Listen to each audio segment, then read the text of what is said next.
ಒಂದು ಘಟನೆ ಈ ಬೊಂಬಾಟ್ ಭೋಜನಕ್ಕೆ ಸಂಬಂಧಪಟ್ಟ ಒಂದು ಸ್ಪೈಸಿಯಾದ ಘಟನೆ, ಯಾರೋ ಒಬ್ಬರು ಒಂದು ರಿಯಾಕ್ಟ್ ಮಾಡೋದು.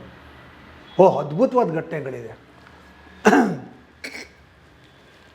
ನನ್ನ ಸ್ನೇಹಿತ ಪಿಂಗ ಅಂತ ಕರಿತೀವಿ ಅವನಿಗೆ, ಅವನ ಮಗಳ ಮದುವೆ ಮೈಸೂರಲ್ಲಿ. ನಾನು ಹೋದೆ ಮೈಸೂರಿಗೆ. ಹೋದರೆ ಗೊತ್ತಲ್ಲ, ಎಲ್ಲ ಸುತ್ಕೊಂಡ್ಬಿಟ್ಟು ಬೊಂಬಾಟ್ ಭೋಜನ ಅಂತೆಲ್ಲ ಸುತ್ಕೊಂಡ್ರು, ಫೋಟೋಗಳು ತೆಗೆಸ್ಕೊಳ್ತಾಯಿದ್ರು, ಎಲ್ಲ ನಡೀತಿತ್ತು. ಇದ್ರ ಮಧ್ಯದಲ್ಲಿ ಒಂದು ಅಜ್ಜಿ ಬಂದರು. ಈ ಅಜ್ಜಿ must be about 70-75 years old. Okay, ಬಂದವರೇ ನನ್ನನ್ನು ನೋಡಿ ಗೊಳೋ ಅಂತ ಒಳಗೆ ಶುರುವಾಗ್ಬಿಟ್ರು. ಎಂಥ ಕೆಲಸ ಮಾಡಿದ್ಯಾ ನಿಂಗೆ ಗೊತ್ತಿಲ್ಲ, ನೀನು ನಮ್ಮ ಮನೆಗೆ ಬಾ, ಇವಾಗಲೇ ಬಾ ನಮ್ಮ ಮನೆಗೆ, ನೀನು ಈಗಲೇ ಬಾ ನೀನು ಅಂತ. ನಾನು ಯಾಕೆ ಅಳ್ತಾ ಇದ್ದೀರಾ, ನಿಮ್ಮ ಮನೆಗೆ ಬಾ, ಎಲ್ಲ ಹೇಳ್ತೀನಿ ನಾನು ಅಂತ. ನಾನು ಇದೇನು ಹಿಂಗೆ, ಆಮೇಲೆ ಹೋಗೋಣ ಬಿಡಿ ಅಂದು. ಇಲ್ಲ ಈಗಲೇ ಬರಬೇಕು ನೀನು ಅಂತ ಹಠ. ಮದುವೆ ನಡೀತಿದೆ. ನಾನು ಆಯಿತು ನಡೀರಿ ಹೋಗೋಣ ಅಂದೆ. I couldn't see her cry, she is literally ಧಾರಾಕಾರವಾಗಿ ಕಣ್ಣೀರು ಬರ್ತಾಯಿದೆ. ಸರಿ, ನಾನು ನನ್ನ ಕಾರಲ್ಲೇ ಅವ್ರನ್ನ ಕರ್ಕೊಂಡು ಅವ್ರ ಮನೆಗೆ ಹೋದೆ ಮೈಸೂರಲ್ಲಿ. ಮನೆಗೆ ಹೋದರೆ ಅವ್ರ ಯಜಮಾನ್ರು ಬಾಗಿಲು ತೆಗೆದ್ರು. ಅವ್ರು ನಾನು ನೋಡ್ಬಿಟ್ಟು ಬನ್ನಿ ಒಳಗೆ ಅಂದರು. ನಾನು ಒಳಗೆ ಹೋದೆ. ನೀವೆಂಥ ಕೆಲಸ ಮಾಡಿದಿರೋ ಗೊತ್ತಾ ನೀವು ಅಂದರು. ನಾನು ಇದೇನು ಗಂಡ ಹೆಂಡ್ತಿ ಇಬ್ಬರು ನನಗೆ ಹಿಂಗೆ ಬೈತಾ ಇದ್ದಾರೆ, ನಾನು ಏನು ಮಾಡಿದೆ ಹೇಳಿ ಸರ್, ಒಂದು ನಿಮಿಷ ಇರಿ ಅಂದ್ಬಿಟ್ಟು ಇಬ್ಬರು ಒಳಗಡೆ ಹೋಗಿ ಬೆಡ್ರೂಮಿಂದ ಒಂದು ಹುಡುಗನ ಕರ್ಕೊಂಬಂದರು. ಆ ಹುಡುಗಂಗೆ ಒಂದು 15-16 ವರ್ಷ, ಬುದ್ಧಿಮಾಂದ್ಯ ಹುಡುಗ.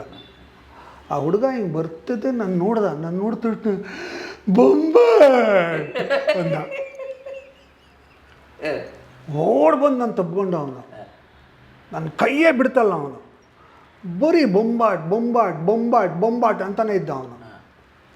ನನಗೆ ಅರ್ಥ ಆಯ್ತು, ಏನೋ ಈ ಮಗುಗೂ ಇದಕ್ಕೂ ಏನೋ ಸಂಬಂಧ ಇದೆ. ಏನು ಹೇಳಿ ಅಂದೆ.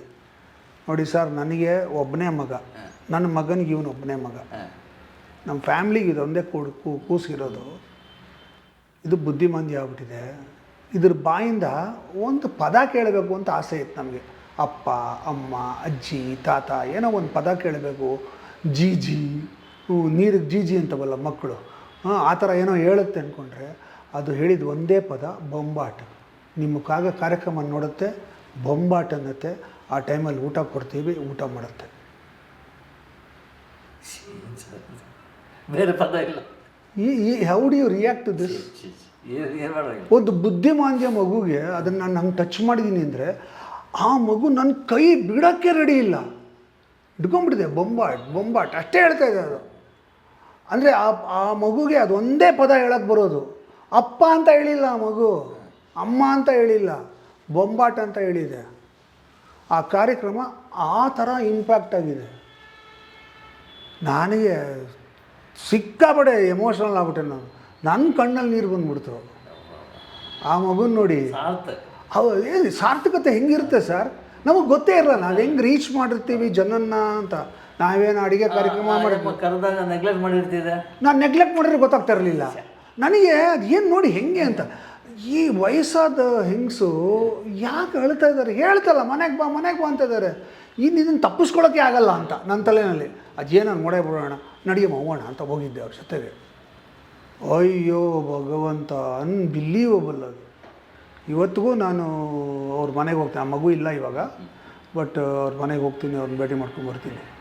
ಅಂದರೆ ಆ ಥರ ಒಂದು ಇಂಪ್ಯಾಕ್ಟ್ ಆಗತ್ತೆ ಅನ್ನೋದಿದೆಯಲ್ಲ, ಅದು ಅನ್ಬಿಲೀವಬಲ್. ಆಮೇಲೆ ರಿಯಲ್ ಲೈಫಲ್ಲಿ ಈಗಲೂ ಕೂಡ ಎಲ್ಲರೂ ಎಷ್ಟು ಪ್ರೀತಿಸ್ತಾರೆ ಸರ್, ಅನ್ಬಿಲೀವಬಲ್ ಅದು. ನಾನು ಸಿನಿಮಾಗೆ ಸಂಪಾದನೆ ಮಾಡಿದ ಹೆಸರೆಲ್ಲ ಒಂದು ಕಡೆ, ಈ ಬೊಂಬಾಟ್ ಭೋಜನ ಮಾಡಿದ ಹೆಸರೇ ಒಂದು ಕಡೆ ಸರ್. ಅದು ನನ್ನ ಜೊತೆ ಬಂದರೆ ನಿಮಗೆ ಗೊತ್ತಾಗುತ್ತೆ ಅದು ನಾನು ಹೇಳೋದು ಹೆಂಗೆ ಅಂತ.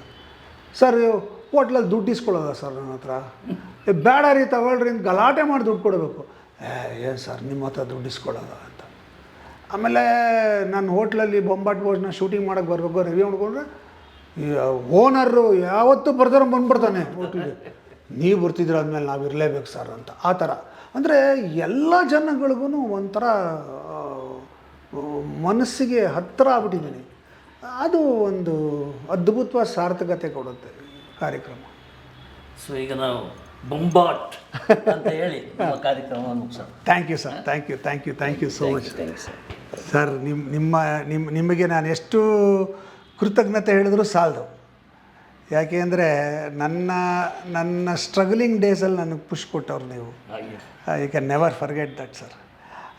ಆ ದಿನಗಳು ನನಗೆ ನೀವೆಲ್ಲ ಕೊಟ್ಟಿದ್ದ ಸಪೋರ್ಟಲ್ಲೇ 40 ವರ್ಷ ಆದರೂ ಇನ್ನೂ ಇಂಡಸ್ಟ್ರಿಲಿ ಇದ್ದೀನಿ ಸರ್ ನಾನು. So thank you very much. ಹೆಂಗೆ ಅದಕ್ಕೆ ಇನ್ನು ಯಾವ ಥರ ಥ್ಯಾಂಕ್ಸ್ ಹೇಳಬೇಕು ನನಗೆ ಗೊತ್ತಿಲ್ಲ. So thank you sir, thank you.